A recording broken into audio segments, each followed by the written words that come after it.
tardes, amigas, amigos y clientes de BTG Pactual en Chile. Les damos la bienvenida a una nueva revisión de nuestra visión semanal, donde vamos a repasar los principales movimientos de mercado, noticias y datos económicos publicados la semana pasada.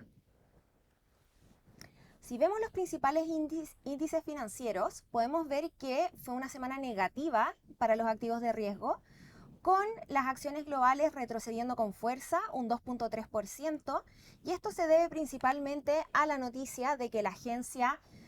clasificadora de riesgo Fitch Ratings rebajó la clasificación de riesgo de Estados Unidos desde un nivel de AAA hasta un AA+, y esto impulsa a los mercados hacia la baja, sobre todo Estados Unidos, como veremos más adelante, sumado a la publicación de algunos resultados corporativos en Estados Unidos, como fue el caso de Apple, que lleva varios trimestres consecutivos mostrando caídas en sus ventas. Si pasamos a la renta fija global, acá también vemos retrocesos de un 0.8%, y esto se da en un contexto en el que la tasa de referencia sube más de 8 basis en la semana, y por su parte los commodities muestran un retroceso de un 1.1%, en donde por ejemplo el cobre también retrocede en más de un 1% en la semana, y esto se explica principalmente ante decepcionantes datos económicos que fueron publicados en China. Si pasamos a el dólar a nivel global, medido a través del dólar index, podemos ver que este se aprecia un 0.4% en la semana. Y si nos vamos al mercado local, acá podemos ver que el IPSA retrocede un 0.73%, y esta es la primera semana que muestra un retroceso después de 5 semanas consecutivas de alzas. Si pasamos a la renta fija en Chile, también muestra un retroceso de un 0.33%. Y por el lado del peso chileno, volvemos a ver una depreciación. El peso chileno cierra el día viernes en niveles de 8.50, donde durante la semana este se llevó y rompió al alza la media móvil de 200 días. Pasando a los principales índices de renta variable global, esto está midiendo la rentabilidad en dólares y también considera el pago de dividendos. Podemos ver que las acciones globales generalizadas con las acciones globales de mercados desarrollados solamente muestran un retroceso bastante similar de un 2.3%, donde Estados Unidos retrocede un 2.3% en la semana, mientras que Europa lo hace en mayor medida por casi un 2.6%. Pasando a los mercados emergentes, acá también vemos una caída de un 2.4%, donde destacaría Latinoamérica, que muestra un retroceso bastante fuerte de un 3.6% en la semana. Si pasamos a los principales índices de renta fija global, acá podemos ver que el índice general muestra un retroceso de un 0.8%, como vimos en la primera slide.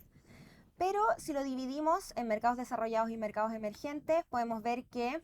la categoría Investment Grade, que esta es la de los bonos con mejor calidad crediticia, retroceden en mayor medida que los bonos High Yield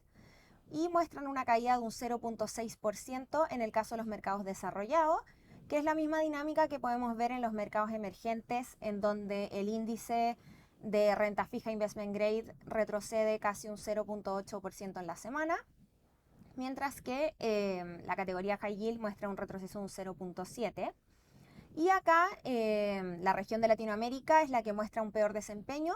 retrocediendo un poco más de un 1% en la semana. Si pasamos al movimiento de las monedas, acá, como vimos anteriormente, el dólar a nivel global medido a través del dólar index se aprecia y se mueve al alza un 0.39%. Y dentro de las monedas desarrolladas con peor desempeño durante la semana, podríamos decir que fue el dólar canadiense, el australiano y el neozelandés, los cuales los tres retroceden más de un 1% en la semana. Y pasando a los mercados emergentes, acá vimos peores desempeños en las monedas. El índice de monedas emergentes retrocede casi un 2% en la semana, que esto es un retroceso bastante fuerte. Y las monedas que tuvieron una caída más pronunciada fue el real brasilero y el peso colombiano, las cuales retroceden un 3 y un 3.7% respectivamente. Si pasamos al movimiento de los principales commodities, acá podemos ver que para el mercado de los commodities fue una semana negativa, con el índice general retrocediendo un 1.1% en la semana. Y si lo desglosamos entre sus distintos tipos, podemos ver que por el lado de la energía tuvimos desempeños mixtos, con el petróleo WTI subiendo un 2.8% en la semana, mientras que el gas natural muestra una caída de un 2.3%. Y si pasamos a los metales, acá también vemos desempeños mixtos, pero principalmente negativos, donde la plata retrocede casi un 3% en la semana y el cobre lo hace en un 1% después de decepcionantes datos económicos en China. Y si nos vamos a la parte de agricultura, podemos ver que tanto el maíz como el trigo y la soya muestran caídas relevantes en la semana. Pasando a la noticia de la semana, esta fue que la agencia de rating Fitch Ratings rebajó la clasificación crediticia de Estados Unidos desde un nivel de AAA a AA+, lo cual está reflejando el deterioro fiscal esperado durante los próximos 3 años, sumado también a una carga de deuda de gobierno que en general ya es más alta y también está creciendo, y también a la erosión de la gobernabilidad en relación con sus pares de similares clasificaciones. Acá cabe recordar que esto solo ha ocurrido una vez en el pasado y fue en el año 2011, donde la agencia S&P o Standard & Poor's rebajó la clasificación de Estados Unidos en medio del enfrentamiento en el Congreso por el mismo asunto del límite de la deuda en Estados Unidos. Y como perspectiva de Fitch, se ha visto un deterioro de los estándares de gobernanza en los últimos 20 años entre estos asuntos fiscales y de deuda, a pesar del acuerdo bipartidista que se logró en junio para suspender el techo de la deuda hasta enero del año 2025. Como dato adicional, el déficit fiscal de Estados Unidos alcanzó 1.39 billones de dólares durante los primeros 9 meses de este año, lo cual implica un crecimiento año contra año de un 170%. Si vemos el gráfico de la izquierda, acá podemos ver la evolución del déficit fiscal como porcentaje del PIB y podemos ver que este dato se está encaminando a cerrar en un número de doble dígito este año. Y si vemos el gráfico de la derecha, acá podemos ver que la línea celeste vendría siendo el outstanding de la deuda pública total y la línea azul es los gastos en pagos de intereses, con lo cual podemos concluir que tanto el alza de tasas como el alza de la deuda ya están teniendo un impacto en el gasto en intereses. Y en línea con esto, en este gráfico podemos ver la evolución del presupuesto fiscal en Estados Unidos y cómo es el desglose a lo largo del tiempo dentro de sus distintas partidas. Y acá podemos ver que el gasto en intereses, que vendría siendo la barra azul más oscuro, ya está constituyendo la cuarta partida más grande dentro del presupuesto fiscal. Por otro lado, ¿qué pasó en la curva de los treasuries con esta noticia? Bueno, como podemos ver, la línea verde es el dato, es como se veía la curva el día de hoy, y la curva amarilla es hace una semana atrás. Y acá podemos ver que la curva se mueve al alza 20 y 25 basis respectivamente